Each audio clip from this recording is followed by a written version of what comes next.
നമ്മൾ നെറ്റിയിൽ എങ്ങനെയാണ് പ്രസാദം ധരിക്കേണ്ടത്? വിഷ്ണു ക്ഷേത്രത്തിൽ നമ്മൾ ചെല്ലുമ്പോൾ പ്രസാദം ചന്ദനമാണ് അധികവും കിട്ടുന്നത്. അധികവുമല്ല, ചന്ദനമാണ് കിട്ടുന്നത്.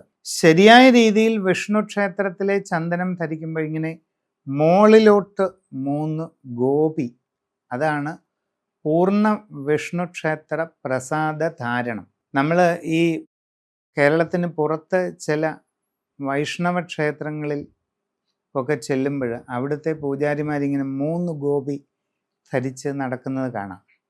വൈഷ്ണവരുടെ ഒരു ലക്ഷണമാണത്. ഇനി 3 ഗോപി ഇല്ലെങ്കിൽ 1 ഗോപി ഇങ്ങനെ മോളിലോട്ട്, നമ്മുടെ പുരികത്തിൻ്റെ മധ്യത്തിൽ നിന്ന് മോളിലോട്ട് ഗോപി കുറിയായിട്ട് തൊടണമെന്നാണ് അതിൻ്റെ വിധി. എല്ലായിടത്തും അങ്ങനെ ധരിക്കാറില്ല. പിന്നെ നമ്മളിപ്പം രാവിലെ വീടിൻ്റെ അടുത്തുള്ള ഒരു ഗ്രാമ ക്ഷേത്രത്തിൽ ശ്രീകൃഷ്ണൻ്റെ ഒരു അമ്പലത്തിൽ പോയിട്ട് ഈ 3 ഗോപിയോ അല്ലെ 1 ഗോപിയോ ഒക്കെ ധരിച്ച് ജോലിക്ക് പോവുക, ഓഫീസിൽ പോവുക എന്നൊക്കെ ചെയ്യാൻ കുറച്ച് മടി വരും. എന്തോ ഒരു പ്രത്യേക രീതി കുറിയൊക്കെ തൊട്ട് പോകാൻ ഒരു അനൗചിത്യം പോലെ ചിലർക്ക് തോന്നാം. ശിവക്ഷേത്രത്തിലെ പ്രസാദധാരണം എന്ന് പറയുന്നത് ത്രിപുണ്ഡ്രധാരണം എന്നാണ് പറഞ്ഞിരിക്കുന്നത്. ഭസ്മം വെള്ളത്തിൽ കുഴച്ച് 3 വിരൽ മുക്കി ഇങ്ങനെ തൊടും. ആ 3 ഭസ്മക്കുറി ഇല്ലെങ്കിലും നമ്മളൊരു ശിവക്ഷേത്രത്തിൽ ചെന്ന് ഭസ്മം വെള്ളത്തിൽ നനച്ച് തൊടാനും എപ്പോഴും പറ്റണമെന്നില്ല, അങ്ങനെ ചെയ്യണമെന്ന് നിർബന്ധവുമില്ല.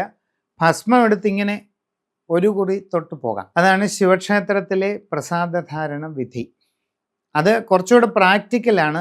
3 കുറി തൊട്ടുകൊണ്ട് പൂജാരിമാരെങ്ങനെ തൊടുമെങ്കിലും സാധാരണ ജീവിതത്തിലോട്ട് പോകുന്നവൻ രാവിലെ അമ്പലത്തിൽ പോയിട്ട് ഈ 3 കുറിയും തൊട്ട് വെളിയിലിറങ്ങി നടക്കുന്നതിൻ്റെ അകത്ത് സ്വല്പം ഒരു മടി വരും. അടുത്തത് ദേവീക്ഷേത്രത്തിലാണെങ്കിൽ തിലകധാരണമാണ് പറയുന്നത്. ചന്ദനത്തോടൊപ്പം കുങ്കുമം അല്ലെങ്കിൽ സിന്ദൂരം കാണും.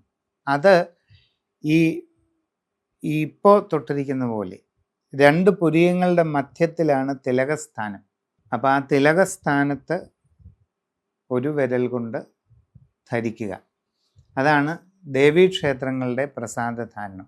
സുബ്രഹ്മണ്യൻ, ഗണപതി, ശാസ്താവ് തുടങ്ങിയ മൂർത്തികൾക്ക് 1 വിരൽ കൊണ്ട് 1 കുറിയായിട്ട് ഇടത്തുനിന്ന് വലത്തോട്ട് തൊടാം.